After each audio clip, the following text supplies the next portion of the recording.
Los crímenes de la calle Morgue. Edgar Allan Poe.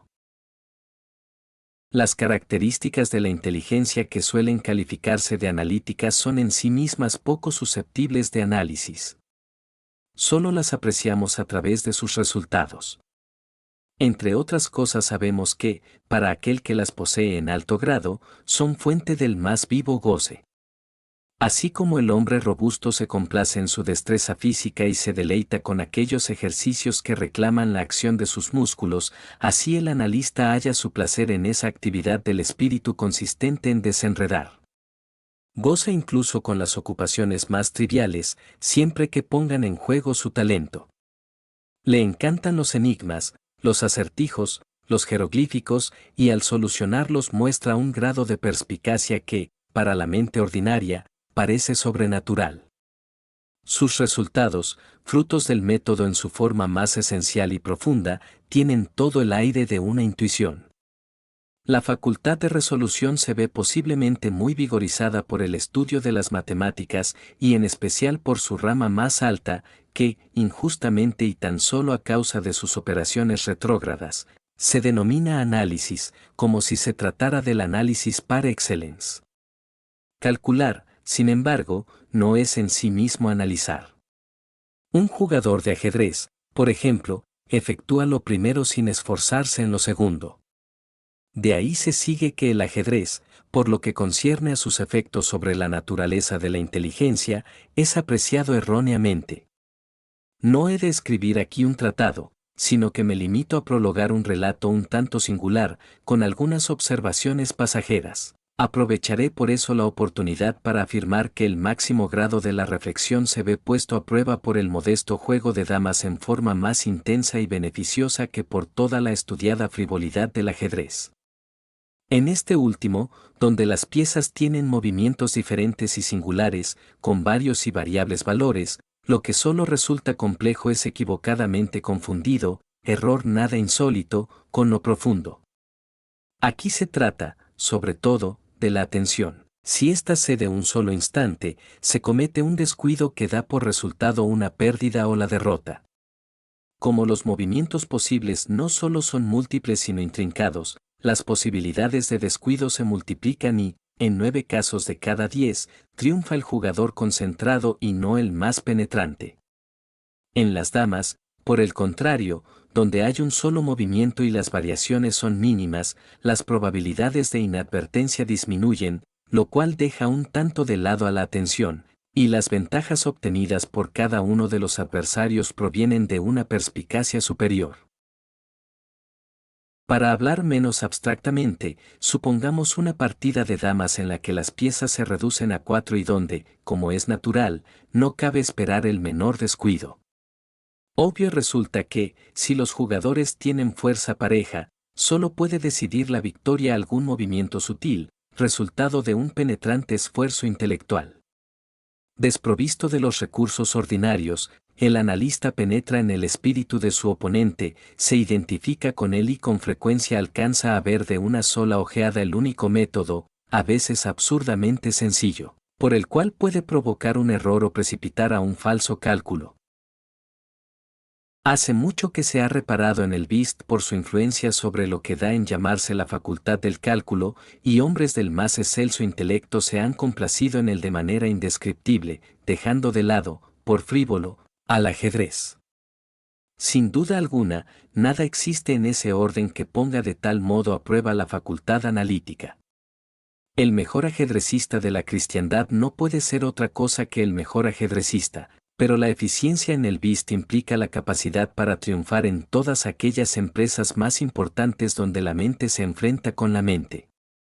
Cuando digo eficiencia, aludo a esa perfección en el juego que incluye la aprehensión de todas las posibilidades mediante las cuales se puede obtener legítima ventaja. Estas últimas no solo son múltiples sino multiformes, y con frecuencia yacen en capas tan profundas del pensar que el entendimiento ordinario es incapaz de alcanzarlas. Observar con atención equivale a recordar con claridad. En ese sentido, el ajedrecista concentrado jugará bien al BIST, en tanto que las reglas de Hoyle, basadas en el mero mecanismo del juego, son comprensibles de manera general y satisfactoria. Por tanto, el hecho de tener una memoria retentiva y guiarse por el libro son las condiciones que por regla general se consideran como la suma del buen jugar. Pero la habilidad del analista se manifiesta en cuestiones que exceden los límites de las meras reglas. Silencioso, procede a acumular cantidad de observaciones y deducciones. Quizás sus compañeros hacen lo mismo, y la mayor o menor proporción de informaciones así obtenidas no reside tanto en la validez de la deducción como en la calidad de la observación. Lo necesario consiste en saber qué se debe observar. Nuestro jugador no se encierra en sí mismo, ni tampoco, dado que su objetivo es el juego, rechaza deducciones procedentes de elementos externos a éste. Examina el semblante de su compañero, comparándolo cuidadosamente con el de cada uno de sus oponentes. Considera el modo con que cada uno ordena las cartas en su mano, a menudo cuenta las cartas ganadoras y las adicionales por la manera con que sus tenedores las contemplan. Advierte cada variación de fisonomía a medida que avanza el juego, reuniendo un capital de ideas nacidas de las diferencias de expresión correspondientes a la seguridad, la sorpresa, el triunfo o la contrariedad. Por la manera de levantar una baza juzga si la persona que la recoge será capaz de repetirla en el mismo palo. Reconoce la jugada fingida por la manera con que se arrojan las cartas sobre el tapete.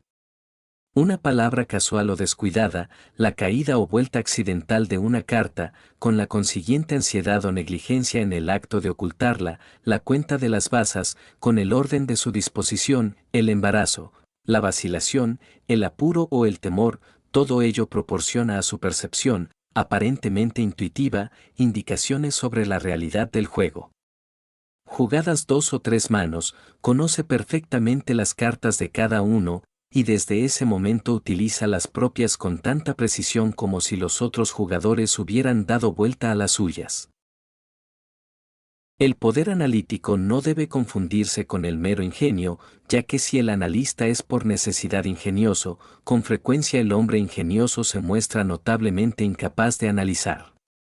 La facultad constructiva o combinatoria por la cual se manifiesta habitualmente el ingenio, y a la que los frenólogos, erróneamente, a mi juicio, han asignado un órgano aparte, considerándola una facultad primordial, ha sido observada con tanta frecuencia en personas cuyo intelecto lindaba con la idiotez, que ha provocado las observaciones de los estudiosos del carácter. Entre el ingenio y la aptitud analítica existe una diferencia mucho mayor que entre la fantasía y la imaginación, pero de naturaleza estrictamente análoga. En efecto, cabe observar que los ingeniosos poseen siempre mucha fantasía mientras que el hombre verdaderamente imaginativo es siempre un analista. El relato siguiente representará para el lector algo así como un comentario de las afirmaciones que anteceden. Mientras residía en París, durante la primavera y parte del verano de 18, me relacioné con un cierto Auguste Dupin. Este joven caballero procedía de una familia excelente y hasta ilustre, pero una serie de desdichadas circunstancias lo habían reducido a tal pobreza que la energía de su carácter sucumbió ante la desgracia, llevándolo a alejarse del mundo y a no preocuparse por recuperar su fortuna. Gracias a la cortesía de sus acreedores le quedó una pequeña parte del patrimonio, y la renta que le producía bastaba, mediante una rigurosa economía, para subvenir a sus necesidades, sin preocuparse de lo superfluo. Los libros constituían su solo lujo, y en París es fácil procurárselos. Nuestro primer encuentro tuvo lugar en una oscura librería de la Rue Montmartre, donde la casualidad de que ambos anduviéramos en busca de un mismo libro, tan raro como notable, sirvió para aproximarnos. Volvimos a encontrarnos una y otra vez. Me sentí profundamente interesado por la menuda historia de familia que Dupin me contaba detalladamente, con todo ese candor a que se abandona a un francés cuando se trata de su propia persona. Me quedé asombrado, al mismo tiempo, por la extraordinaria amplitud de su cultura, pero, sobre todo, sentí encenderse mi alma ante el exaltado fervor y la vívida frescura de su imaginación. Dado lo que yo buscaba en ese entonces en París, sentí que la compañía de un hombre semejante me resultaría un tesoro inestimable, y no vacilé en decírselo. Quedó por fin decidido que viviríamos juntos durante mi permanencia en la ciudad, y, como mi situación financiera era algo menos comprometida que la suya, logré que quedara a mi cargo alquilar y amueblar, en un estilo que armonizaba con la melancolía un tanto fantástica de nuestro carácter, una decrépita y grotesca mansión abandonada a causa de supersticiones sobre las cuales no inquirimos, y que se acercaba a su ruina en una parte aislada y solitaria del Faubourg Saint-Germain. Si nuestra manera de vivir en esa casa hubiera llegado al conocimiento del mundo, éste nos hubiera considerado como locos, aunque probablemente como locos inofensivos. Nuestro aislamiento era perfecto. No admitíamos visitantes. El lugar de nuestro retiro era un secreto celosamente guardado para mis antiguos amigos. En cuanto a Dupin, hacía muchos años que había dejado de ver gentes o de ser conocido en París. Solo vivíamos para nosotros. Una rareza de mi amigo, que otro nombre darle, consistía en amar la noche por la noche misma. A esta bizarrerie, como a todas las otras, me abandoné a mi vez sin esfuerzo, entregándome a sus extraños caprichos con perfecto abandono. La negra divinidad no podía permanecer siempre con nosotros, pero nos era dado imitarla. A las primeras luces del alba, cerrábamos las pesadas persianas de nuestra vieja casa y encendíamos un par de bujías que, fuertemente perfumadas, solo lanzaban débiles y mortecinos rayos. Con ayuda de ellas ocupábamos nuestros espíritus en soñar, leyendo, escribiendo o conversando, hasta que el reloj nos advertía la llegada de la verdadera oscuridad. Salíamos entonces a la calle tomados del brazo, continuando la conversación del día o vagando al azar hasta muy tarde, mientras buscábamos entre las luces y las sombras de la populosa ciudad esa infinidad de excitantes espirituales que puede proporcionar la observación silenciosa. En esas oportunidades, no dejaba yo de reparar y admirar, aunque dada su profunda idealidad cabía esperarlo, una peculiar aptitud analítica de Dupin. Parecía complacerse especialmente en ejercitarla, ya que no en exhibirla, y no vacilaba en confesar el placer que le producía. Se jactaba, con una risita discreta, de que frente a él la mayoría de los hombres tenían como una ventana por la cual podía verse su corazón y estaba pronto a demostrar sus afirmaciones con pruebas tan directas como sorprendentes del íntimo conocimiento que de mí tenía. En aquellos momentos su actitud era fría y abstraída. Sus ojos miraban como sin ver, mientras su voz, habitualmente de un rico registro de tenor, subía a un falsete que hubiera parecido petulante de no mediar lo deliberado y lo preciso de sus palabras. Al observarlo en esos casos, me ocurría muchas veces pensar en la antigua filosofía del alma doble, y me divertía con la idea de un doble Dupin, el creador y el analista. No se suponga, por lo que llevo dicho, que estoy circunstanciando algún misterio o escribiendo una novela. Lo que he referido de mi amigo francés era tan solo el producto de una inteligencia excitada o quizá enferma. Pero el carácter de sus observaciones en el curso de esos periodos se apreciará con más claridad mediante un ejemplo. Errábamos una noche por una larga y sucia calle, en la vecindad del Palais Royal. Sumergidos en nuestras meditaciones, no habíamos pronunciado una sola sílaba durante un cuarto de hora por lo menos. Bruscamente, Dupin pronunció estas palabras. Sí, es un hombrecillo muy pequeño, y estaría mejor en el Théâtre des Variétés. No cabe duda, repuse inconscientemente, sin advertir, pues tan absorto había estado en mis reflexiones, la extraordinaria forma en que Dupin coincidía con mis pensamientos. Pero, un instante después, me di cuenta y me sentí profundamente asombrado. Dupin, dije gravemente, esto va más allá de mi comprensión. Le confieso sin rodeos que estoy atónito y que apenas puedo dar crédito a mis sentidos. ¿Cómo es posible que haya sabido que yo estaba pensando en? Aquí me detuve, para asegurarme sin lugar a dudas de si realmente sabía en quién estaba yo pensando.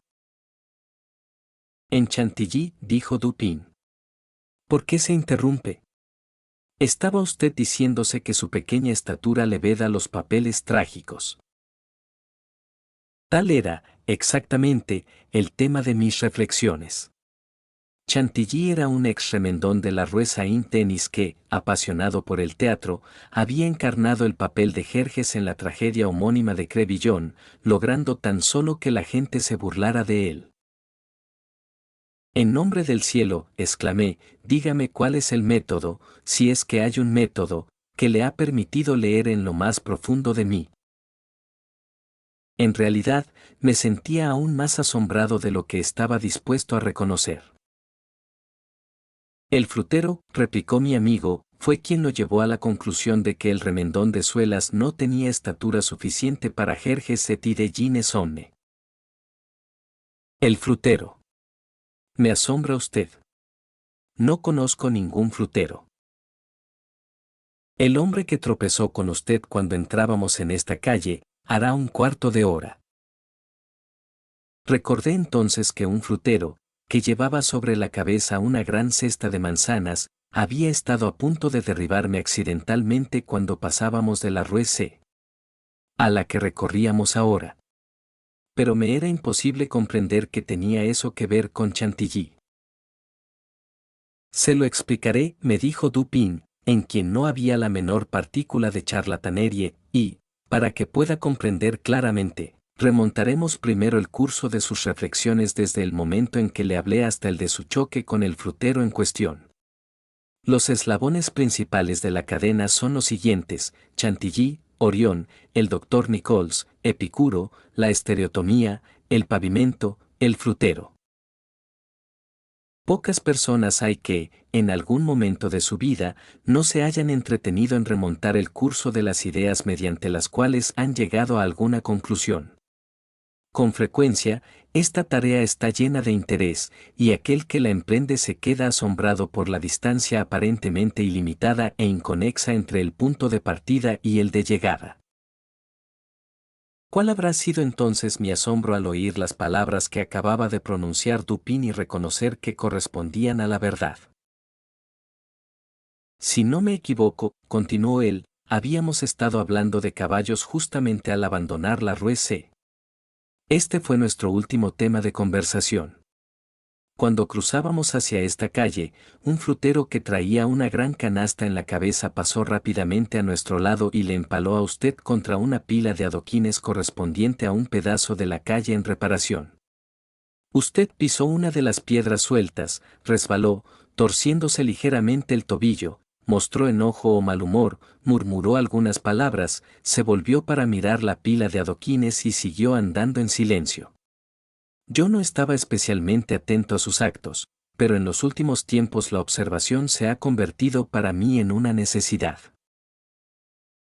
Mantuvo usted los ojos clavados en el suelo, observando con aire quisquilloso los agujeros y los surcos del pavimento, por lo cual comprendí que seguía pensando en las piedras, hasta que llegamos al pequeño pasaje llamado Lamartine, que con fines experimentales ha sido pavimentado con bloques ensamblados y remachados.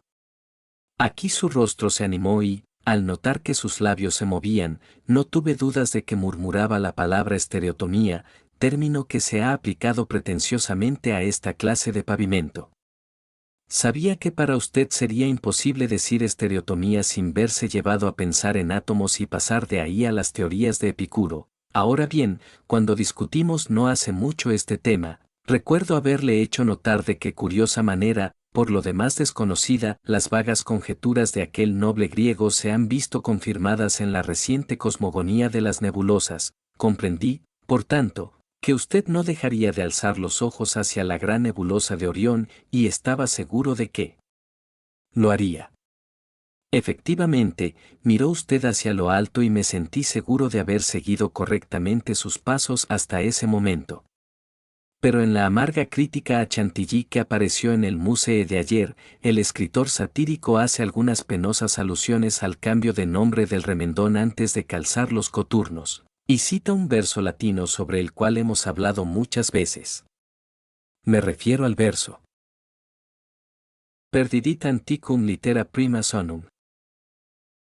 Le dije a usted que se refería a Orión, que en un tiempo se escribió Urión, y dada cierta acritud que se mezcló en aquella discusión, estaba seguro de que usted no la había olvidado. Era claro, pues, que no dejaría de combinar las dos ideas de Orión y Chantilly. Que así lo hizo, lo supe por la sonrisa que pasó por sus labios. Pensaba usted en la inmolación del pobre zapatero. Hasta ese momento había caminado algo encorvado, pero de pronto le vi erguirse en toda su estatura. Me sentí seguro de que estaba pensando en la diminuta figura de Chantilly. Y en este punto interrumpí sus meditaciones para hacerle notar que, en efecto, el tal Chantilly era muy pequeño y que estaría mejor en el Théâtre des Variétés. Poco tiempo después de este episodio, leíamos una edición nocturna de la Gazette des Tribunaux cuando los siguientes párrafos atrajeron nuestra atención. Extraños asesinatos. Esta mañana, hacia las 3, los habitantes del Quartier Saint-Roch fueron arrancados de su sueño por los espantosos alaridos procedentes del cuarto piso de una casa situada en la Rue Morgue, ocupada por Madame L'Espanaye y su hija, Mademoiselle Camille L'Espanaye. Como fuera imposible lograr el acceso a la casa, después de perder algún tiempo, se forzó finalmente la puerta con una ganzúa y 8 o 10 vecinos penetraron en compañía de 2 gendarmes. Por ese entonces los gritos habían cesado, pero cuando el grupo remontaba el primer tramo de la escalera se oyeron 2 o más voces que discutían violentamente y que parecían proceder de la parte superior de la casa. Al llegar al segundo piso, las voces callaron a su vez, reinando una profunda calma. Los vecinos se separaron y empezaron a recorrer las habitaciones una por una. Al llegar a una gran cámara situada en la parte posterior del cuarto piso, cuya puerta, cerrada por dentro con llave, debió ser forzada, se vieron en presencia de un espectáculo que les produjo tanto horror como estupefacción. El aposento se hallaba en el mayor desorden, los muebles, rotos, habían sido lanzados en todas direcciones. El colchón del único lecho aparecía tirado en mitad del piso. Sobre una silla había una navaja manchada de sangre. Sobre la chimenea aparecían 2 o 3 largos y espesos mechones de cabello humano igualmente empapados en sangre y que daban la impresión de haber sido arrancados de raíz. Se encontraron en el piso 4 Napoleons, un aro de topacio, 3 cucharas grandes de plata, 3 más pequeñas de metal de Alger y 2 sacos que contenían casi 4.000 francos en oro. Los cajones de una cómoda situada en un ángulo habían sido abiertos y aparentemente saqueados, aunque quedaban en ellos numerosas prendas. Descubrióse una pequeña caja fuerte de hierro debajo de la cama, y no del colchón. Estaba abierta y con la llave en la cerradura. No contenía nada, aparte de unas viejas cartas y papeles igualmente sin importancia. No se veía huella alguna de Madame L'Espanaye, pero al notarse la presencia de una insólita cantidad de hollín al pie de la chimenea se procedió a registrarla, encontrándose, cosa horrible de describir, el cadáver de su hija, cabeza abajo, el cual había sido metido a la fuerza en la estrecha abertura y considerablemente empujado hacia arriba. El cuerpo estaba aún caliente. Al examinarlo se advirtieron en él numerosas escoriaciones, producidas, sin duda, por la violencia con que fuera introducido y por la que requirió arrancarlo de allí. Veíanse profundos arañazos en el rostro, y en la garganta aparecían contusiones negruzcas y profundas huellas de uñas, como si la víctima hubiera sido estrangulada. Luego de una cuidadosa búsqueda en cada porción de la casa, sin que apareciera nada nuevo, los vecinos se introdujeron en un pequeño patio pavimentado de la parte posterior del edificio y encontraron el cadáver de la anciana señora, la cual había sido degollada tan salvajemente que, al tratar de levantar el cuerpo, la cabeza se desprendió del tronco. Horribles mutilaciones aparecían en la cabeza y en el cuerpo, y este último apenas presentaba forma humana. Hasta el momento no se ha encontrado la menor clave que permita solucionar tan horrible misterio. La edición del día siguiente contenía los siguientes detalles adicionales. La tragedia de la Rue Morgue. Diversas personas han sido interrogadas con relación a este terrible y extraordinario suceso, pero nada ha trascendido que pueda arrojar alguna luz sobre él. Damos a continuación las declaraciones obtenidas. Pauline Dubourg, la bandera, manifiesta que conocía desde hacía 3 años a las 2 víctimas de cuya ropa se ocupaba. La anciana y su hija parecían hallarse en buenos términos y se mostraban sumamente cariñosas entre sí. Pagaban muy bien. No sabía nada sobre su modo de vida y sus medios de subsistencia. Creía que Madame le decía la buenaventura. Pasaba por tener dinero guardado. Nunca encontró a otras personas en la casa cuando iba a buscar la ropa o la devolvía. Estaba segura de que no tenía ningún criado o criada. Opinaba que en la casa no había ningún mueble, salvo en el cuarto piso. Pierre Moreau, vendedor de tabaco, declara que desde hace 4 años vendía regularmente pequeñas cantidades de tabaco y de rapé a Madame L'Espanaye. Nació en la vecindad y ha residido siempre en ella. La extinta y su hija ocupaban desde hacía más de 6 años la casa donde se encontraron los cadáveres. Anteriormente vivía en ella un joyero, que alquilaba las habitaciones superiores a diversas personas. La casa era de propiedad de Madame L., quien se sintió disgustada por los abusos que cometía su inquilino y ocupó personalmente la casa, negándose a alquilar parte alguna. La anciana señora daba señales de senilidad. El testigo vio a su hija unas 5 o 6 veces durante esos 6 años. Ambas llevaban una vida muy retirada y pasaban por tener dinero. Había oído decir a los vecinos que Madame le decía la buenaventura, pero no lo creía. Nunca vio entrar a nadie, salvo a la anciana y su hija, a un mozo de servicio que estuvo allí 1 o 2 veces, y a un médico que hizo 8 o 10 visitas. Muchos otros vecinos han proporcionado testimonios coincidentes. No se ha hablado de nadie que frecuentara la casa. Se ignora si Madame L. y su hija tenían parientes vivos. Pocas veces se abrían las persianas de las ventanas delanteras. Las de la parte posterior estaban siempre cerradas, salvo las de la gran habitación en la parte trasera del cuarto piso. La casa se hallaba en excelente estado y no era muy antigua. Isidore Musset, gendarme, declara que fue llamado hacia las 3 de la mañana y que, al llegar a la casa, encontró a unas 20 o 30 personas reunidas que se esforzaban por entrar. Violentó finalmente la entrada, con una bayoneta y no con una ganzúa. No le costó mucho abrirla, pues se trataba de una puerta de 2 batientes que no tenía pasadores ni arriba ni abajo. Los alaridos continuaron hasta que se abrió la puerta, cesando luego de golpe. Parecían gritos de persona, o personas, que sufrieran los más agudos dolores, eran gritos agudos y prolongados, no breves y precipitados. El testigo trepó el primero las escaleras. Al llegar al primer descanso oyó 2 voces que discutían con fuerza y agriamente, una de ellas era ruda y la otra mucho más aguda y muy extraña. Pudo entender algunas palabras provenientes de la primera voz, que correspondía a un francés. Estaba seguro de que no se trataba de una voz de mujer. Pudo distinguir las palabras sacré y daïebel. La voz más aguda era de un extranjero. No podría asegurar si se trataba de un hombre o una mujer. No entendió lo que decía, pero tenía la impresión de que hablaba en español. El estado de la habitación y de los cadáveres fue descrito por el testigo en la misma forma que lo hicimos ayer. Henry Duval, vecino, de profesión platero, declara que formaba parte del primer grupo que entró en la casa. Corrobora en general la declaración de Musset. Tan pronto forzaron la puerta, volvieron a cerrarla para mantener alejada a la muchedumbre, que, pese a lo avanzado de la hora, se estaba reuniendo rápidamente. El testigo piensa que la voz más aguda pertenecía a un italiano. Está seguro de que no se trataba de un francés. No puede asegurar que se tratara de una voz masculina. Pudo ser la de una mujer.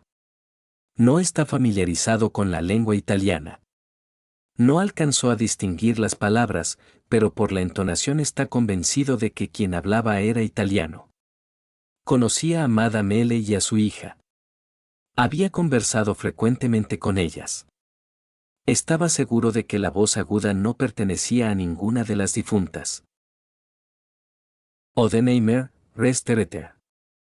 Este testigo se ofreció voluntariamente a declarar. Como no habla francés, testimonió mediante un intérprete. Es originario de Ámsterdam. Pasaba frente a la casa cuando se oyeron los gritos. Duraron varios minutos, probablemente 10. Eran prolongados y agudos, tan horribles como penosos de oír. El testigo fue uno de los que entraron en el edificio. Corroboró las declaraciones anteriores en todos sus detalles, salvo uno. Estaba seguro de que la voz más aguda pertenecía a un hombre y que se trataba de un francés. No pudo distinguir las palabras pronunciadas. Eran fuertes y precipitadas, desiguales y pronunciadas aparentemente con tanto miedo como cólera. La voz era áspera, no tanto aguda como áspera. El testigo no la calificaría de aguda. La voz más gruesa dijo varias veces, Sacré, Daïebel, y una vez Mon Dieu. Jules Mignaud, banquero, de la firma Mignaud e Hijos, en la calle de Lorraine. Es el mayor de los Mignaud. Madame L. Espanaye poseía algunos bienes. Había abierto una cuenta en su banco durante la primavera del año 18. 8 años antes. Hacía frecuentes depósitos de pequeñas sumas.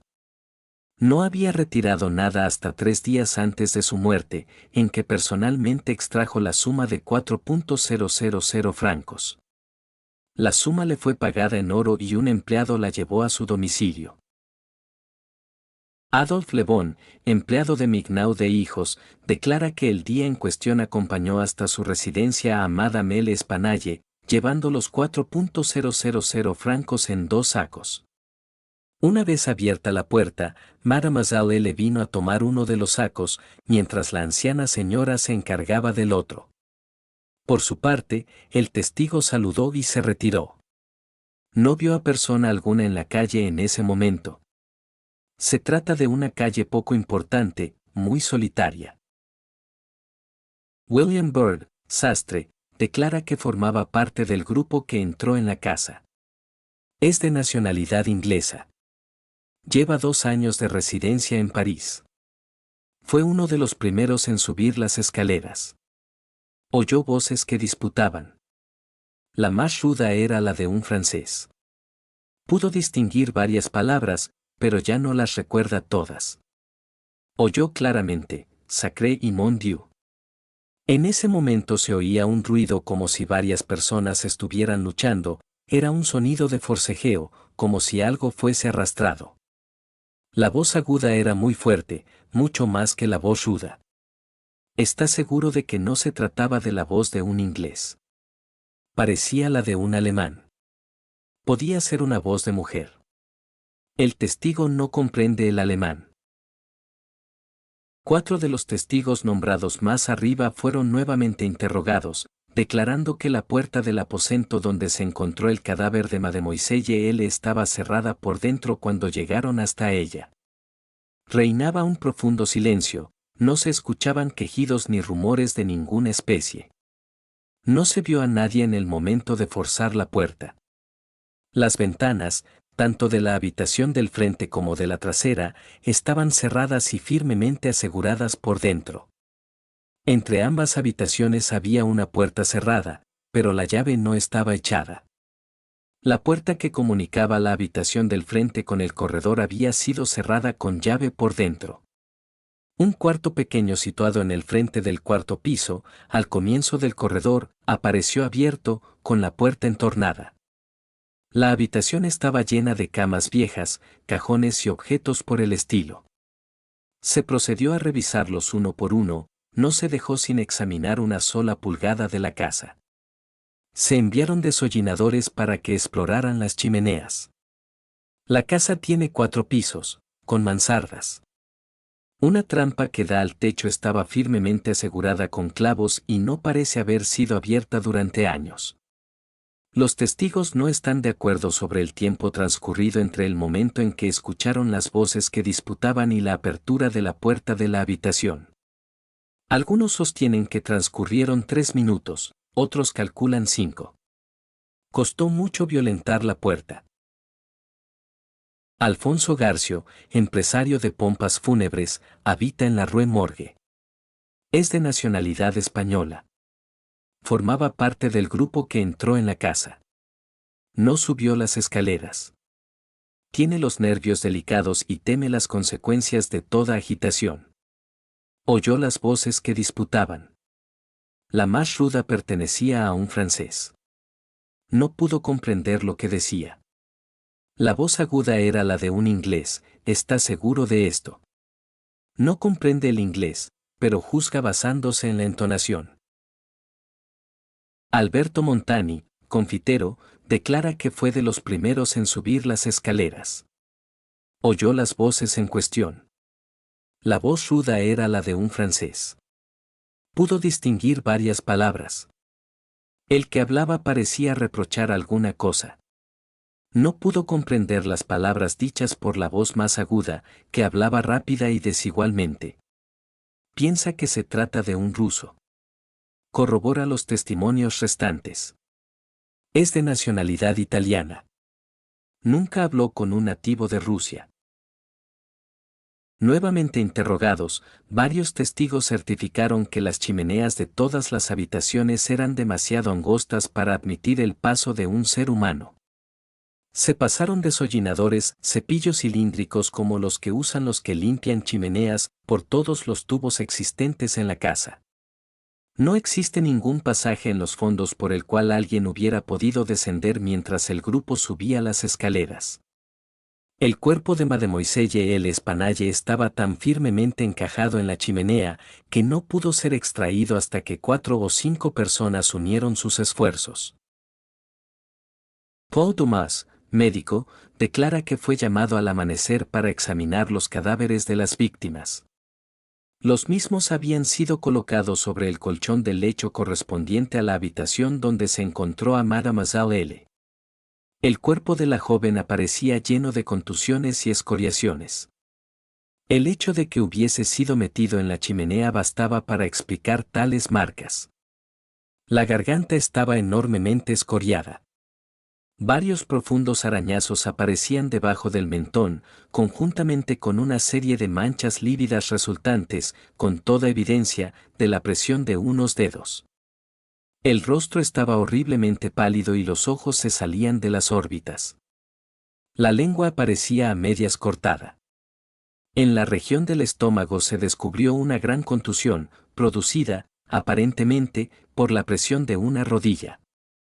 Según opinión del Dr. Dumas, Mademoiselle El Espanaye había sido estrangulada por una o varias personas. El cuerpo de la madre estaba horriblemente mutilado. Todos los huesos de la pierna y el brazo derecho se hallaban fracturados en mayor o menor grado. La tibia izquierda había quedado reducida a astillas, así como todas las costillas del lado izquierdo. El cuerpo aparecía cubierto de contusiones y estaba descolorido. Resultaba imposible precisar el arma con que se habían inferido tales heridas. Un pesado garrote de mano, o una ancha barra de hierro, quizá una silla, cualquier arma grande, pesada y contundente, en manos de un hombre sumamente robusto, podía haber producido esos resultados. Imposible que una mujer pudiera infligir tales heridas con cualquier arma que fuese. La cabeza de la difunta aparecía separada del cuerpo y, al igual que el resto, terriblemente contusa. Era evidente que la garganta había sido seccionada con un instrumento muy afilado, probablemente una navaja. Alexandre Etienne, cirujano, fue llamado al mismo tiempo que el doctor Dumas para examinar los cuerpos. Confirmó el testimonio y las opiniones de este último. No se ha obtenido ningún otro dato de importancia, a pesar de haberse interrogado a varias otras personas. Jamás se ha cometido en París un asesinato tan misterioso y tan enigmático en sus detalles, si es que en realidad se trata de un asesinato. La policía está perpleja, lo cual no es frecuente en asuntos de esta naturaleza. Pero resulta imposible hallar la más pequeña clave del misterio. La edición vespertina del diario declaraba que en el Quartier Saint-Roch reinaba una intensa excitación, que se había practicado un nuevo y minucioso examen del lugar del hecho, mientras se interrogaba a nuevos testigos, pero que no se sabía nada nuevo. Un párrafo final agregaba, sin embargo, que un tal Adolphe Laban acababa de ser arrestado y encarcelado, aunque nada parecía acusarlo, a juzgar por los hechos detallados. Dupin se mostraba singularmente interesado en el desarrollo del asunto, o por lo menos así me pareció por sus maneras, pues no hizo el menor comentario. Tan solo después de haberse anunciado el arresto de Le Bon me pidió mi parecer acerca de los asesinatos. No pude sino sumarme al de todo París y declarar que los consideraba un misterio insoluble. No veía modo alguno de seguir el rastro al asesino. No debemos pensar en los modos posibles que surgen de una investigación tan rudimentaria, dijo Dupin. La policía parisiense, tan alabada por su penetración, es muy astuta pero nada más. No procede con método, salvo el del momento. Toma muchas disposiciones ostentosas, pero con frecuencia éstas se hallan tan mal adaptadas a su objetivo que recuerdan a Monsieur Jourdain, que pedía sa robe de chambre, pour mieux s'entendre la musique. Los resultados obtenidos son con frecuencia sorprendentes, pero en su mayoría se logran por simple diligencia y actividad. Cuando éstas son insuficientes, todos sus planes fracasan. Vidocq, por ejemplo, era hombre de excelentes conjeturas y perseverante. Pero como su pensamiento carecía de suficiente educación, erraba continuamente por el excesivo ardor de sus investigaciones. Dañaba su visión por mirar el objeto desde demasiado cerca. Quizá alcanzaba a ver uno o dos puntos con singular acuidad, pero procediendo así perdía el conjunto de la cuestión. En el fondo se trataba de un exceso de profundidad, y la verdad no siempre está dentro de un pozo. Por el contrario, creo que, en lo que se refiere al conocimiento más importante, es invariablemente superficial. La profundidad corresponde a los valles, donde la buscamos, y no a las cimas montañosas, donde se la encuentra. Las formas y fuentes de este tipo de error se ejemplifican muy bien en la contemplación de los cuerpos celestes. Si se observa una estrella de una ojeada, oblicuamente, volviendo hacia ella la porción exterior de la retina, mucho más sensible a las impresiones luminosas débiles que la parte interior, se verá la estrella con claridad y se apreciará plenamente su brillo, el cual se empaña apenas la contemplamos de lleno. Es verdad que en este último caso llegan a nuestros ojos mayor cantidad de rayos, pero la porción exterior posee una capacidad de recepción mucho más refinada. Por causa de una indebida profundidad confundimos y debilitamos el pensamiento, y Venus misma puede llegar a borrarse del firmamento si la escrutamos de manera demasiado sostenida, demasiado concentrada o directa. En cuanto a esos asesinatos, procedamos personalmente a un examen antes de formarnos una opinión. La encuesta nos servirá de entretenimiento. Me pareció que el término era extraño, aplicado al caso, pero no dije nada. Además, Le Bon me prestó cierta vez un servicio por el cual le estoy agradecido. Iremos a estudiar el terreno con nuestros propios ojos. Conozco a G., el prefecto de policía, y no habrá dificultad en obtener el permiso necesario. La autorización fue acordada, y nos encaminamos inmediatamente a la Rue Morgue. Se trata de uno de esos míseros pasajes que corren entre la Rue Richelieu y la Rue Saint-Roch. Atardecía cuando llegamos, pues el barrio estaba considerablemente distanciado del de nuestra residencia. Encontramos fácilmente la casa, ya que aún había varias personas mirando las persianas cerradas desde la acera opuesta. Era una típica casa parisiense, con una puerta de entrada y una casilla de cristales con ventana corrediza, correspondiente a la loge du concierge. Antes de entrar recorrimos la calle, doblamos por un pasaje y, volviendo a doblar, pasamos por la parte trasera del edificio, mientras Dupin examinaba la entera vecindad, así como la casa, con una atención minuciosa cuyo objeto me resultaba imposible de adivinar. Volviendo sobre nuestros pasos retornamos a la parte delantera y, luego de llamar y mostrar nuestras credenciales, fuimos admitidos por los agentes de guardia. Subimos las escaleras hasta llegar a la habitación donde se había encontrado el cuerpo de Mademoiselle L. Espanaye y donde aún yacían ambas víctimas. Como es natural, el desorden del aposento había sido respetado. No vi nada que no estuviese detallado en la Gazette des Tribunaux. Dupin lo inspeccionaba todo, sin exceptuar los cuerpos de las víctimas. Pasamos luego a las otras habitaciones y al patio. Un gendarme nos acompañaba a todas partes. El examen nos tuvo ocupados hasta que oscureció, y era de noche cuando salimos. En el camino de vuelta, mi amigo se detuvo algunos minutos en las oficinas de uno de los diarios parisienses. He dicho ya que sus caprichos eran muchos y variados, y que J.L. Menageis, pues no hay traducción posible de la frase. En esta oportunidad Dupin rehusó toda conversación vinculada con los asesinatos hasta el día siguiente a mediodía. Entonces, súbitamente, me preguntó si había observado alguna cosa peculiar en el escenario de aquellas atrocidades. Algo había en su manera de acentuar la palabra, que me hizo estremecer sin que pudiera decir por qué. No, nada peculiar, dije. Por lo menos, nada que no hayamos encontrado ya referido en el diario. Me temo, repuso Dupin, que la Gazette no haya penetrado en el insólito horror de este asunto. Pero dejemos de lado las vanas opiniones de ese diario. Tengo la impresión de que se considera insoluble este misterio por las mismísimas razones que deberían inducir a considerarlo fácilmente solucionable, me refiero a lo excesivo, a lo outré de sus características. La policía se muestra confundida por la aparente falta de móvil, y no por el asesinato en sí, sino por su atrocidad. Está asimismo perpleja por la aparente imposibilidad de conciliar las voces que se oyeron disputando, con el hecho de que en lo alto solo se encontró a la difunta Mademoiselle L. Espanaye, aparte de que era imposible escapar de la casa sin que el grupo que ascendía la escalera lo notara. El salvaje desorden del aposento, el cadáver metido, cabeza abajo, en la chimenea, la espantosa mutilación del cuerpo de la anciana, son elementos que, junto con los ya mencionados y otros que no necesito mencionar, han bastado para paralizar la acción de los investigadores policiales y confundir por completo su tan alabada perspicacia. Han caído en el grueso pero común error de confundir lo insólito con lo abstruso. Pero, justamente a través de esas desviaciones del plano ordinario de las cosas, la razón se abrirá paso, si ello es posible, en la búsqueda de la verdad.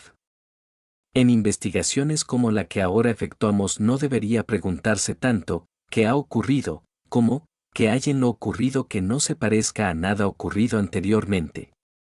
En una palabra, la facilidad con la cual llegaré o he llegado a la solución de este misterio se halla en razón directa de su aparente insolubilidad a ojos de la policía. Me quedé mirando a mi amigo con silenciosa estupefacción.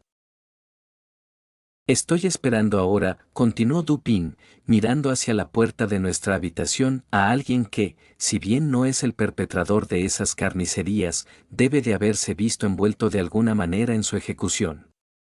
Es probable que sea inocente de la parte más horrible de los crímenes. Confío en que mi suposición sea acertada, pues en ella se apoya toda mi esperanza de descifrar completamente el enigma. Espero la llegada de ese hombre en cualquier momento y en esta habitación. Cierto que puede no venir, pero lo más probable es que llegue. Si así fuera, habrá que retenerlo. He ahí unas pistolas, los dos sabemos lo que se puede hacer con ellas cuando la ocasión se presenta. Tomé las pistolas, sabiendo apenas lo que hacía y, sin poder creer lo que estaba oyendo, mientras Dupin, como si monologara, continuaba sus reflexiones. Ya he mencionado su actitud abstraída en esos momentos. Sus palabras se dirigían a mí, pero su voz, aunque no era forzada, tenía esa entonación que se emplea habitualmente para dirigirse a alguien que se halla muy lejos. Sus ojos, privados de expresión, solo miraban la pared. Las voces que disputaban y fueron oídas por el grupo que trepaba la escalera, dijo, no eran las de las dos mujeres, como ha sido bien probado por los testigos. Con esto queda eliminada toda posibilidad de que la anciana señora haya matado a su hija, suicidándose posteriormente. Menciono esto por razones metódicas, ya que la fuerza de Madame de L'Espanaye hubiera sido por completo insuficiente para introducir el cuerpo de su hija en la chimenea, tal como fue encontrado, amén de que la naturaleza de las heridas observadas en su cadáver excluye toda idea de suicidio. El asesinato, pues, fue cometido por terceros, y a estos pertenecían las voces que se escucharon mientras disputaban. Permítame ahora llamarle la atención, no sobre las declaraciones referentes a dichas voces, sino a algo peculiar en esas declaraciones. ¿No lo advirtió usted? Hice notar que, mientras todos los testigos coincidían en que la voz más ruda debía ser la de un francés, existían grandes desacuerdos sobre la voz más aguda o, como la calificó uno de ellos, la voz áspera. Tal es el testimonio en sí, dijo Dupin, pero no su peculiaridad. Usted no ha observado nada característico. Y, sin embargo, había algo que observar. Como bien ha dicho, los testigos coinciden sobre la voz ruda. Pero, con respecto a la voz aguda, la peculiaridad no consiste en que estén en desacuerdo, sino en que un italiano, un inglés, un español, un holandés y un francés han tratado de describirla, y cada uno de ellos se ha referido a una voz extranjera.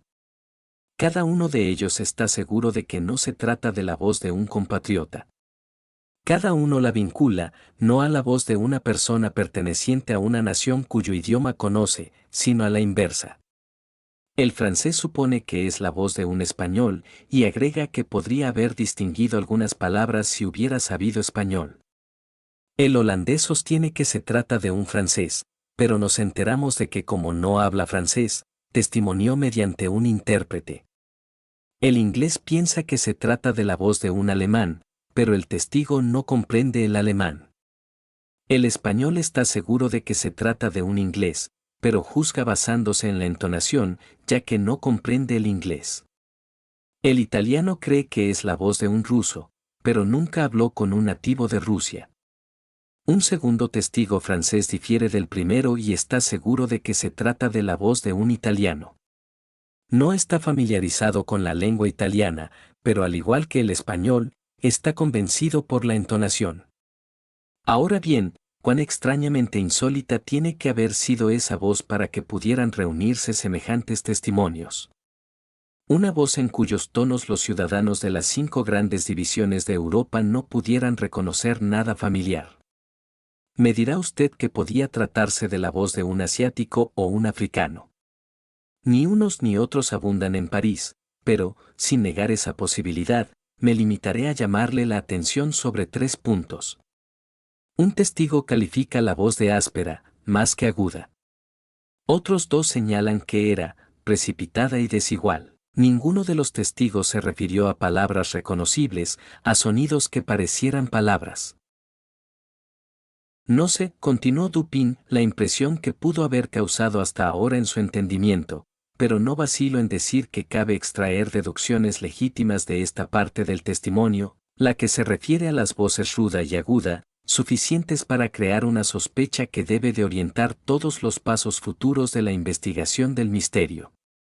Digo, deducciones legítimas, sin expresar plenamente lo que pienso.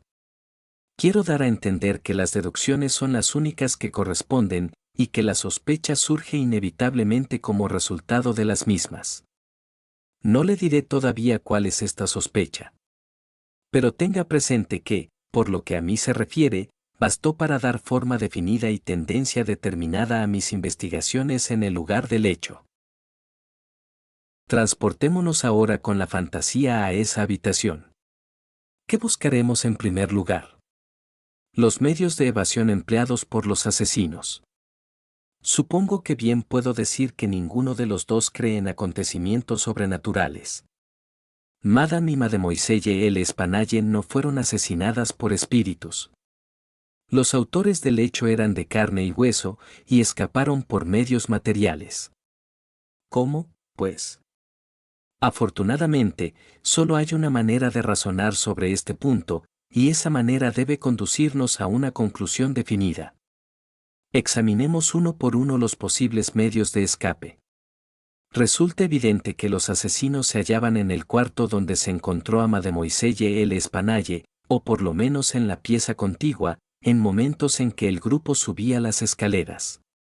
Vale decir que debemos buscar las salidas en esos dos aposentos.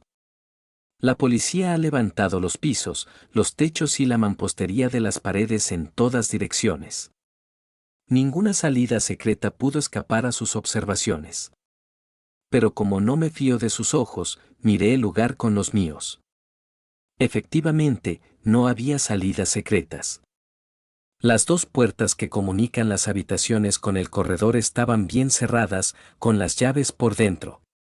Veamos ahora las chimeneas.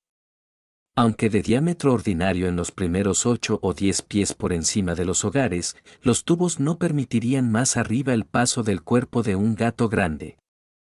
Quedando así establecida la total imposibilidad de escape por las vías mencionadas, nos vemos reducidos a las ventanas. Nadie podría haber huido por la del cuarto delantero, ya que la muchedumbre reunida lo hubiese visto. Los asesinos tienen que haber pasado, pues, por las de la pieza trasera. Llevados a esta conclusión de manera tan inequívoca, no nos corresponde, en nuestra calidad de razonadores, rechazarla por su aparente imposibilidad. Lo único que cabe hacer es probar que esas aparentes imposibilidades no son tales en realidad. Hay dos ventanas en el aposento. Contra una de ellas no hay ningún mueble que la obstruya, y es claramente visible. La porción inferior de la otra queda oculta por la cabecera del pesado lecho, que ha sido arrimado a ella. La primera ventana apareció firmemente asegurada desde dentro. Resistió los más violentos esfuerzos de quienes trataron de levantarla. En el marco, a la izquierda, había una gran perforación de barreno, y en ella un solidísimo clavo hundido casi hasta la cabeza. Al examinar la otra ventana se vio que había un clavo colocado en forma similar. Todos los esfuerzos por levantarla fueron igualmente inútiles. La policía, pues, se sintió plenamente segura de que la huida no se había producido por ese lado. Y, por tanto, consideró superfluo extraer los clavos y abrir las ventanas. Mi examen fue algo más detallado, y eso por la razón que acabo de darle. Allí era el caso de probar que todas las aparentes imposibilidades no eran tales en realidad. Seguí razonando en la siguiente forma, a posteriori. Los asesinos escaparon desde una de esas ventanas. Por tanto, no pudieron asegurar nuevamente los marcos desde el interior, tal como fueron encontrados, consideración que, dado lo obvio de su carácter, interrumpió la búsqueda de la policía en ese terreno. Los marcos estaban asegurados. Es necesario, pues, que tengan una manera de asegurarse por sí mismos. La conclusión no admitía escapatoria. Me acerqué a la ventana que tenía libre acceso, extraje con alguna dificultad el clavo y traté de levantar el marco. Tal como lo había anticipado, resistió a todos mis esfuerzos. Comprendí entonces que debía de haber algún resorte oculto, y la corroboración de esta idea me convenció de que por lo menos mis premisas eran correctas, aunque el detalle referente a los clavos continuara siendo misterioso. Un examen detallado no tardó en revelarme el resorte secreto. Lo oprimí y, satisfecho de mi descubrimiento, me abstuve de levantar el marco. Volví a poner el clavo en su sitio y lo observé atentamente. Una persona que escapa por la ventana podía haberla cerrado nuevamente y el resorte habría asegurado el marco. Pero, ¿cómo reponer el clavo? La conclusión era evidente y estrechaba una vez más el campo de mis investigaciones. Los asesinos tenían que haber escapado por la otra ventana. Suponiendo, pues, que los resortes fueran idénticos en las dos ventanas, como parecía probable, necesariamente tenía que haber una diferencia entre los clavos, o por lo menos en su manera de estar colocados. Trepando al armazón de la cama, miré minuciosamente el marco de sostén de la segunda ventana. Pasé la mano por la parte posterior, descubriendo enseguida el resorte que, tal como había supuesto, era idéntico a su vecino. Miré luego el clavo. Era tan sólido como el otro y aparentemente estaba fijo de la misma manera y hundido casi hasta la cabeza. Pensará usted que me sentí perplejo, pero si así fuera no ha comprendido la naturaleza de mis inducciones. Para usar una frase deportiva, hasta entonces no había cometido falta. No había perdido la pista un solo instante. Los eslabones de la cadena no tenían ninguna falla. Había perseguido el secreto hasta su última conclusión, y esa conclusión era el clavo. Ya he dicho que tenía todas las apariencias de su vecino de la otra ventana, pero el hecho, por más concluyente que pareciera, resultaba de una absoluta nulidad comparado con la consideración de que allí, en ese punto, se acababa el hilo conductor. Tiene que haber algo defectuoso en el clavo, pensé. Al tocarlo, su cabeza quedó entre mis dedos juntamente con un cuarto de pulgada de la espiga. El resto de la espiga se hallaba dentro del agujero, donde se había roto. La fractura era muy antigua, pues los bordes aparecían herrumbrados, y parecía haber sido hecho de un martillazo, que había hundido parcialmente la cabeza del clavo en el marco inferior de la ventana. Volví a colocar cuidadosamente la parte de la cabeza en el lugar de donde la había sacado, y vi que el clavo daba la exacta impresión de estar entero, la fisura resultaba invisible. Apretando el resorte, levanté ligeramente el marco, la cabeza del clavo subió con él, sin moverse de su lecho. Cerré la ventana, y el clavo dio otra vez la impresión de estar dentro. Hasta ahora, el enigma quedaba explicado. El asesino había huido por la ventana que daba a la cabecera del lecho. Cerrándose por sí misma, o quizá exprofeso, la ventana había quedado asegurada por su resorte. Y la resistencia ofrecida por este había inducido a la policía a suponer que se trataba del clavo, dejando así de lado toda investigación suplementaria. La segunda cuestión consiste en el modo del descenso. Mi paseo con usted por la parte trasera de la casa me satisfizo al respecto. A unos 5 pies y medio de la ventana en cuestión corre una varilla de pararrayos.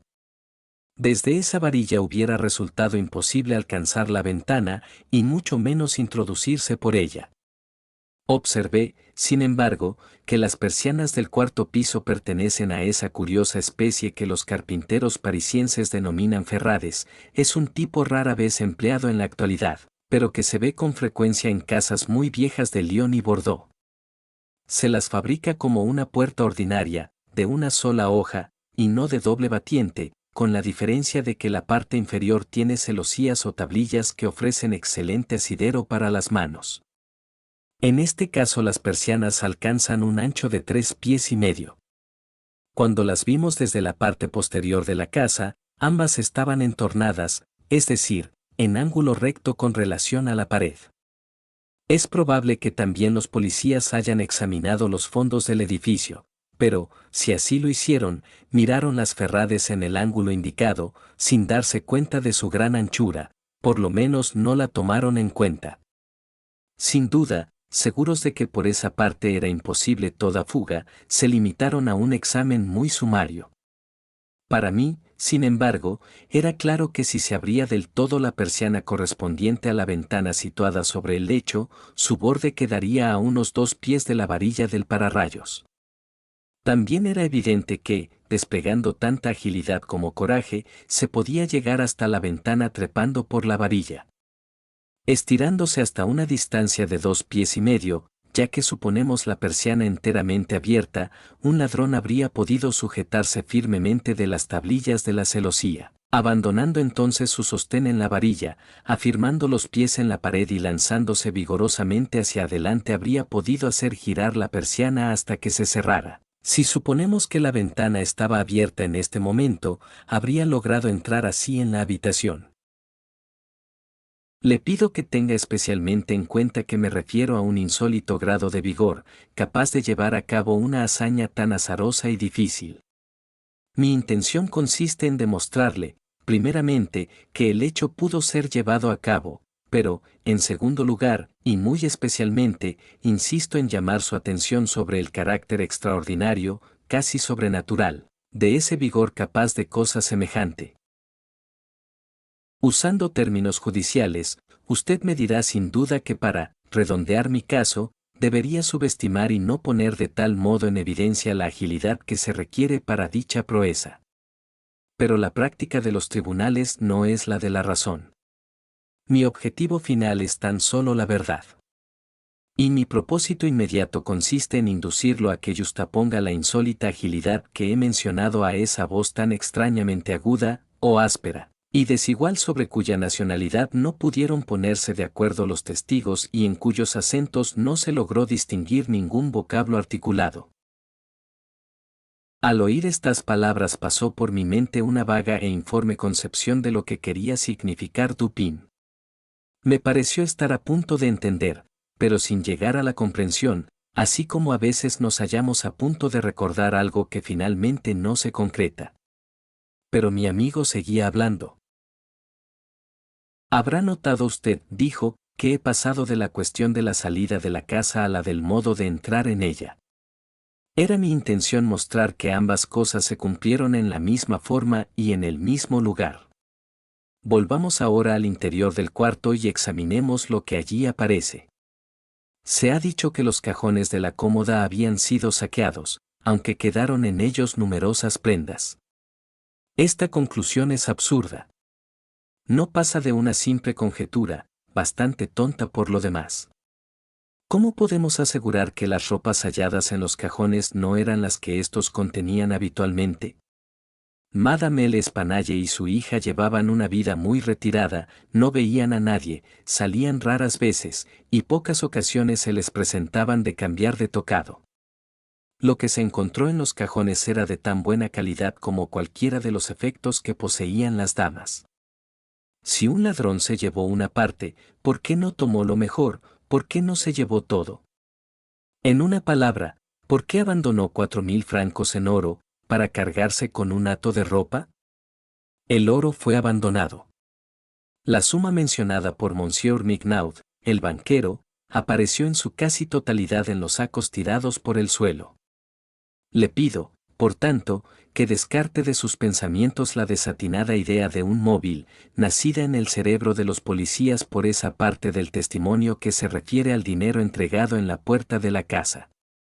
Coincidencias 10 veces más notables que esta, la entrega del dinero y el asesinato de sus poseedores 3 días más tarde, ocurren a cada hora de nuestras vidas sin que nos preocupemos por ellas.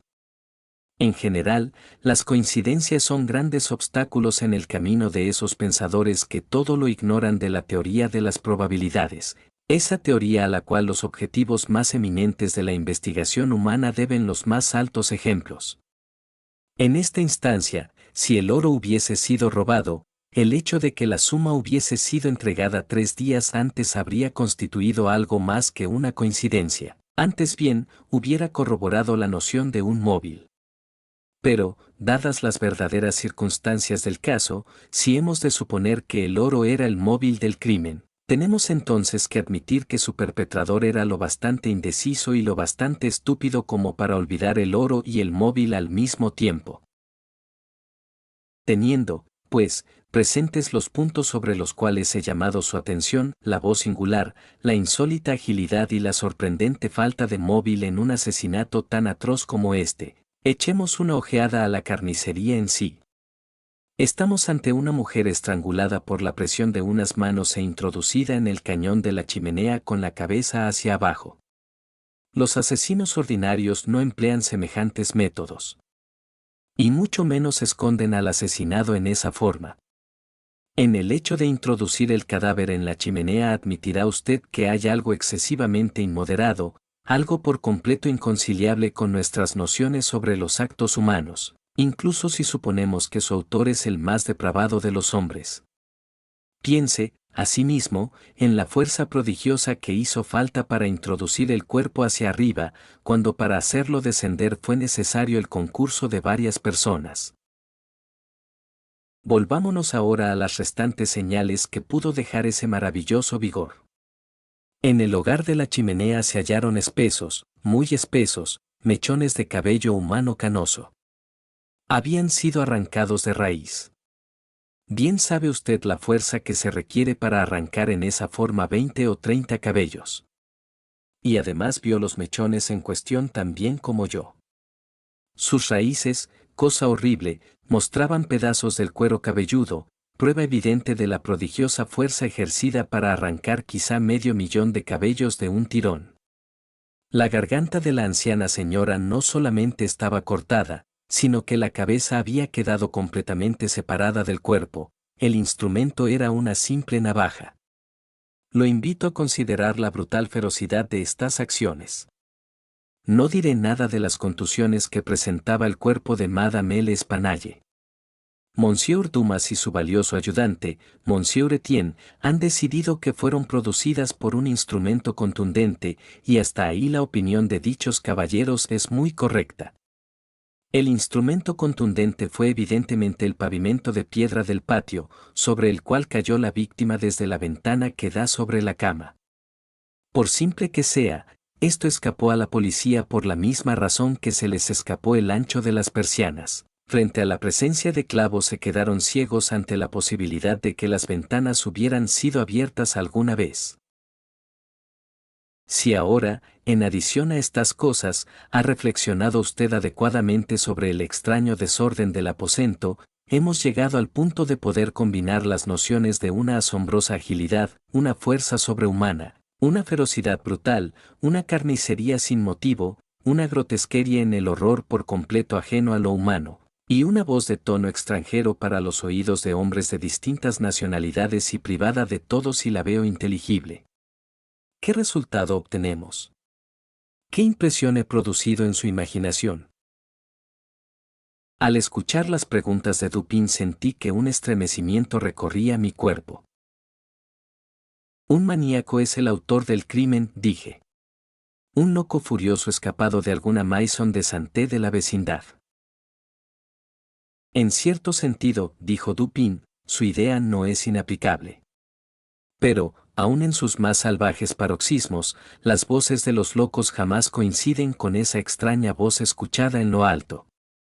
Los locos pertenecen a alguna nación, y, por más incoherentes que sean sus palabras, tienen, sin embargo, la coherencia del silabeo.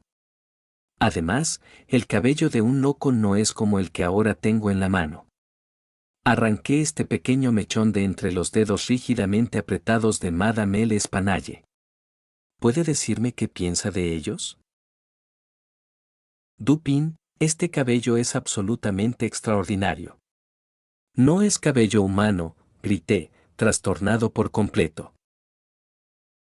No he dicho que lo fuera, repuso mi amigo.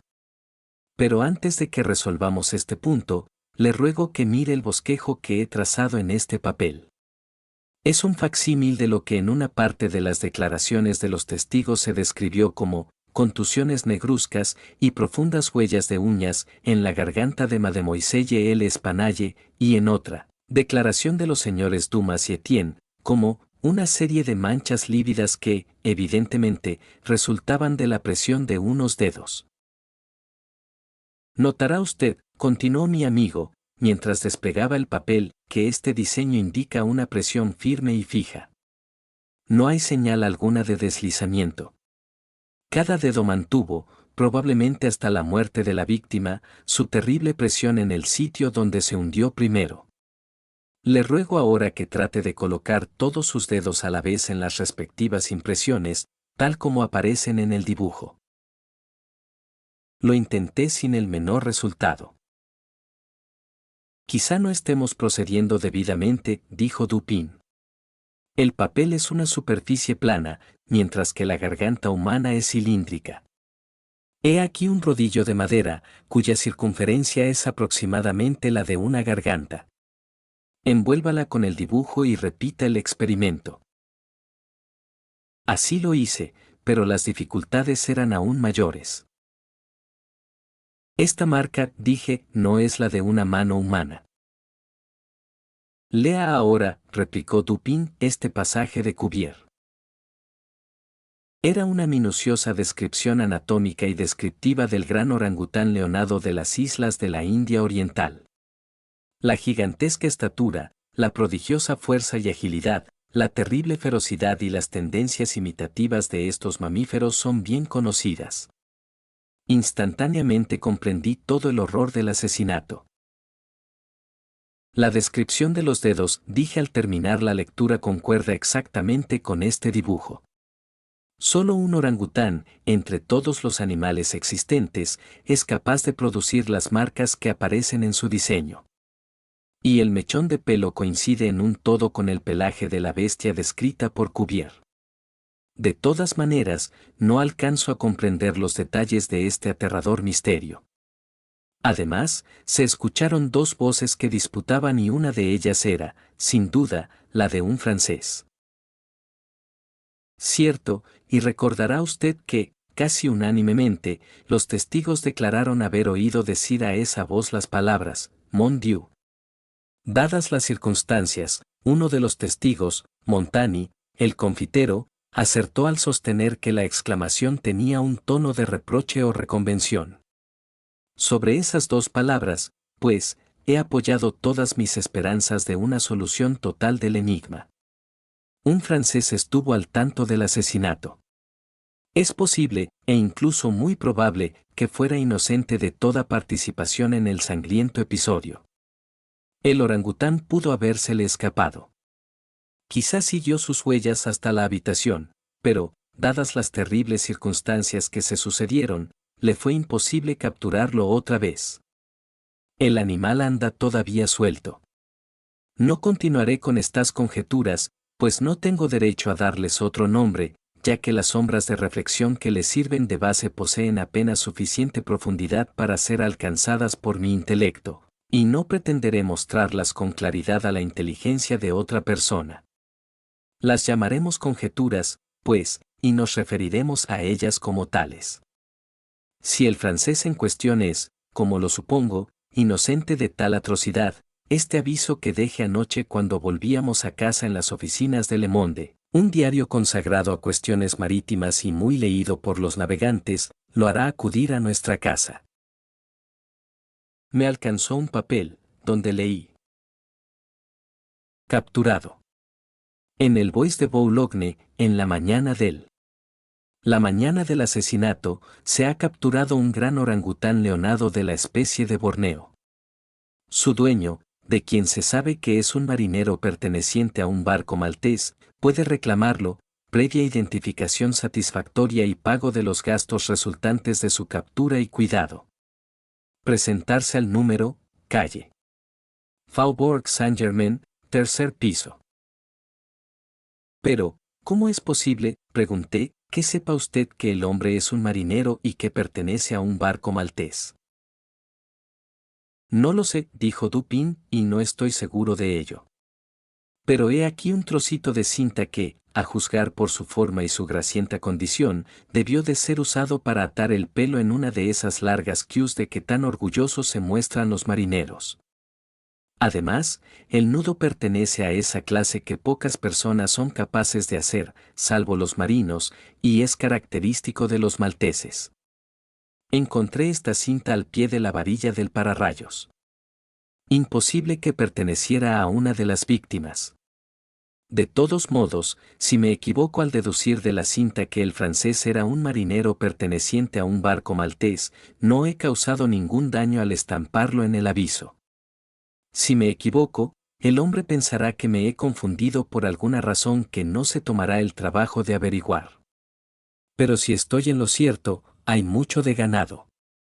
Conocedor, aunque inocente de los asesinatos, el francés vacilará, como es natural, antes de responder al aviso y reclamar el orangután.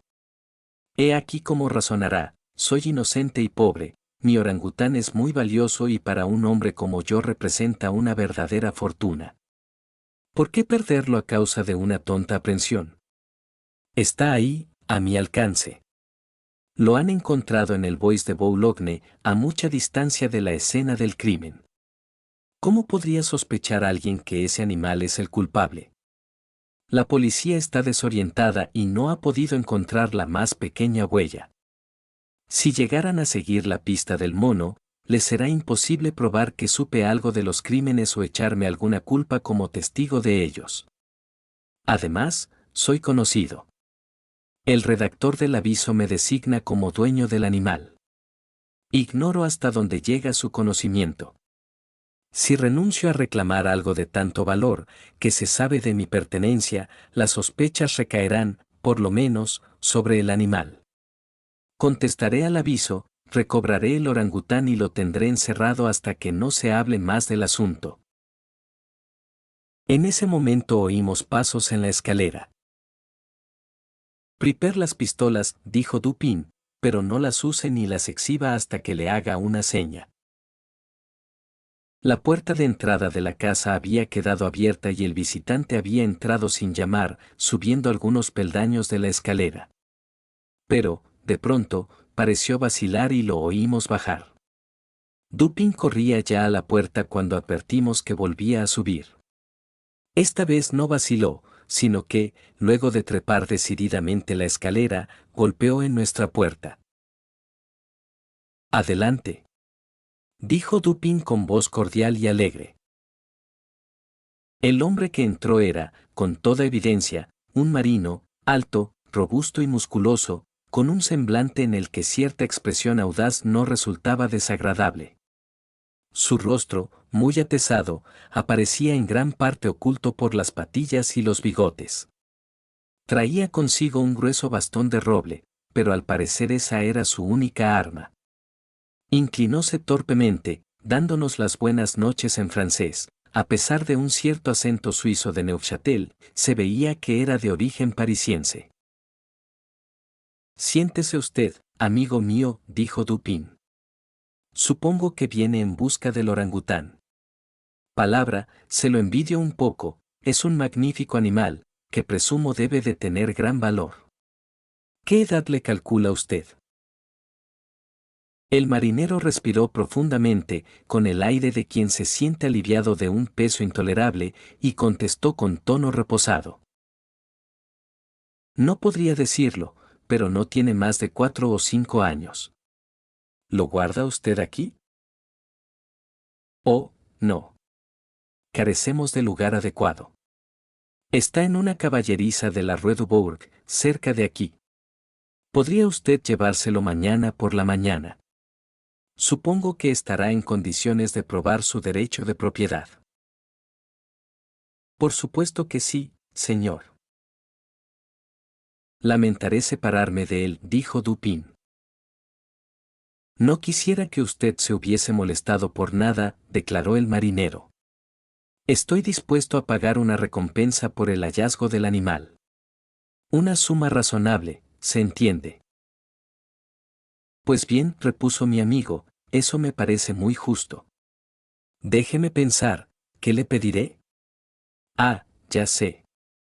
He aquí cuál será mi recompensa, me contará usted todo lo que sabe sobre esos crímenes en la Rue Morgue». Dupin pronunció las últimas palabras en voz muy baja y con gran tranquilidad. Después, con igual calma, fue hacia la puerta, la cerró y guardó la llave en el bolsillo. Sacando luego una pistola, la puso sin la menor prisa sobre la mesa. El rostro del marinero enrojeció como si un acceso de sofocación se hubiera apoderado de él. Levantándose, aferró su bastón, pero un segundo después se dejó caer de nuevo en el asiento, temblando violentamente y pálido como la muerte. No dijo una palabra. Lo compadecí desde lo más profundo de mi corazón. «Amigo mío, se está usted alarmando sin necesidad», dijo cordialmente Dupin. «Le aseguro que no tenemos intención de causarle el menor daño. Lejos de nosotros querer perjudicarlo, le doy mi palabra de caballero y de francés. Estoy perfectamente enterado de que es usted inocente de las atrocidades de la Rue Morgue. Pero sería inútil negar que, en cierto modo, se haya implicado en ellas. Fundándose en lo que le he dicho, supondrá que poseo medios de información sobre este asunto, medios que le sería imposible imaginar. El caso se plantea de la siguiente manera: usted no ha cometido nada que no debiera haber cometido, nada que lo haga culpable. Ni siquiera se le puede acusar de robo, cosa que pudo llevar a cabo impunemente. No tiene nada que ocultar ni razón para hacerlo. Por otra parte, el honor más elemental lo obliga a confesar todo lo que sabe. Hay un hombre inocente en la cárcel, acusado de un crimen cuyo perpetrador puede usted denunciar. Mientras Dupin pronunciaba estas palabras, el marinero había recobrado en buena parte su compostura, aunque su aire decidido del comienzo habíase desvanecido por completo. Dios venga en mi ayuda, dijo, después de una pausa. Sí, le diré todo lo que sé sobre este asunto, aunque no espero que crea ni la mitad de lo que voy a contarle. Estaría loco si pensara que van a creerme. Y, sin embargo, soy inocente, y lo confesaré todo aunque me cueste la vida. En sustancia, lo que nos dijo fue lo siguiente: poco tiempo atrás, había hecho un viaje al archipiélago Índico. Un grupo del que formaba parte desembarcó en Borneo y penetró en el interior a fin de hacer una excursión placentera.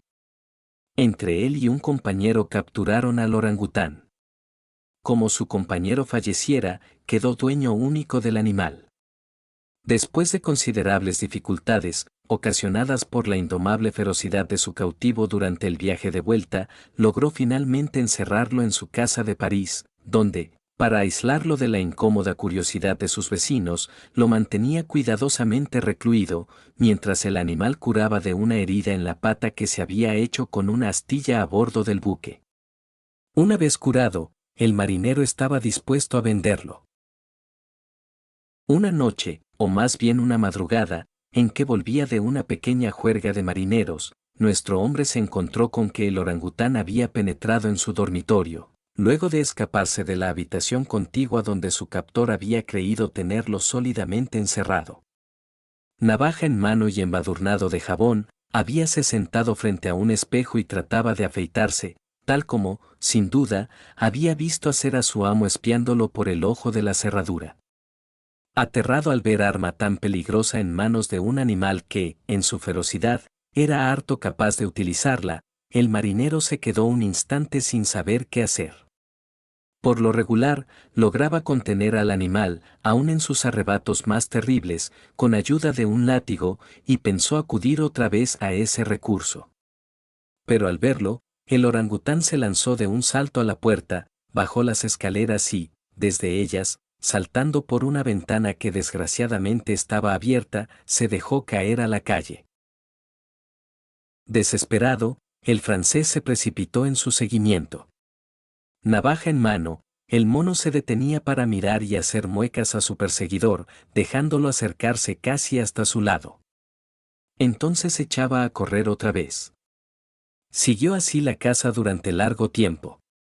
Las calles estaban profundamente tranquilas, pues eran casi las 3 de la madrugada. Al atravesar el pasaje de los fondos de la Rue Morgue, la atención del fugitivo se vio atraída por la luz que salía de la ventana abierta del aposento de Madame L'Espanaye, en el cuarto piso de su casa. Precipitándose hacia el edificio, descubrió la varilla del pararrayos, trepó por ella con inconcebible agilidad, aferró la persiana que se hallaba completamente abierta y pegada a la pared, y en esta forma se lanzó hacia adelante hasta caer sobre la cabecera de la cama. Todo esto había ocurrido en menos de un minuto. Al saltar en la habitación, las patas del orangután rechazaron nuevamente la persiana, la cual quedó abierta. El marinero, a todo esto, se sentía tranquilo y preocupado al mismo tiempo. Renacían sus esperanzas de volver a capturar a la bestia, ya que le sería difícil escapar de la trampa en que acababa de meterse, salvo que bajara otra vez por el pararrayos, ocasión en que sería posible atraparlo. Por otra parte, se sentía ansioso al pensar en lo que podría estar haciendo en la casa. Esta última reflexión indujo al hombre a seguir al fugitivo. Para un marinero no hay dificultad en trepar por una varilla de pararrayos, pero, cuando hubo llegado a la altura de la ventana, que quedaba muy alejada a su izquierda, no pudo seguir adelante. Lo más que alcanzó fue a echarse a un lado para observar el interior del aposento. Apenas hubo mirado, estuvo a punto de caer a causa del horror que lo sobrecogió. Fue en ese momento cuando empezaron los espantosos alaridos que arrancaron de su sueño a los vecinos de la Rue Morgue. Madame L'Espanaye y su hija, vestidas con sus camisones de dormir, habían estado aparentemente ocupadas en arreglar algunos papeles en la caja fuerte ya mencionada, la cual había sido corrida al centro del cuarto. Hallábase abierta, y a su lado, en el suelo, los papeles que contenía. Las víctimas debían de haber estado sentadas dando la espalda a la ventana y, a juzgar por el tiempo transcurrido entre la entrada de la bestia y los gritos, parecía probable que en un primer momento no hubieran advertido su presencia. El golpear de la persiana pudo ser atribuido por ellas al viento. En el momento en que el marinero miró hacia el interior del cuarto, el gigantesco animal había aferrado a Madame L'Espanaye por el cabello, que la dama tenía suelto, como si se hubiera estado peinando, y agitaba la navaja cerca de su cara imitando los movimientos de un barbero. La hija yacía postrada e inmóvil, víctima de un desmayo. Los gritos y los esfuerzos de la anciana señora, durante los cuales le fueron arrancados los mechones de la cabeza, tuvieron por efecto convertir los propósitos probablemente pacíficos del orangután en otros llenos de furor. Con un solo golpe de su musculoso brazo separó casi completamente la cabeza del cuerpo de la víctima. La vista de la sangre transformó su cólera en frenesí. Rechinando los dientes y echando fuego por los ojos, saltó sobre el cuerpo de la joven y, hundiéndole las terribles garras en la garganta, las mantuvo así hasta que hubo expirado. Las furiosas miradas de la bestia cayeron entonces sobre la cabecera del lecho, sobre el cual el rostro de su amo, paralizado por el horror, alcanzaba apenas a divisarse. La furia del orangután, que, sin duda, no olvidaba el temido látigo, se cambió instantáneamente en miedo.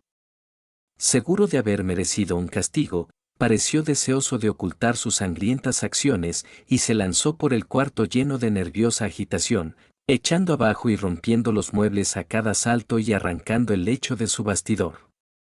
Finalmente se apoderó del cadáver de Mademoiselle L'Espanaye y lo metió en el cañón de la chimenea, tal como fue encontrado luego. Tomó luego el de la anciana y lo tiró de cabeza por la ventana. En momentos en que el mono se acercaba a la ventana con su mutilada carga, el marinero se echó aterrorizado hacia atrás y, deslizándose sin precaución alguna hasta el suelo, corrió inmediatamente a su casa, temeroso de las consecuencias de semejante atrocidad y olvidando en su terror toda preocupación por la suerte del orangután.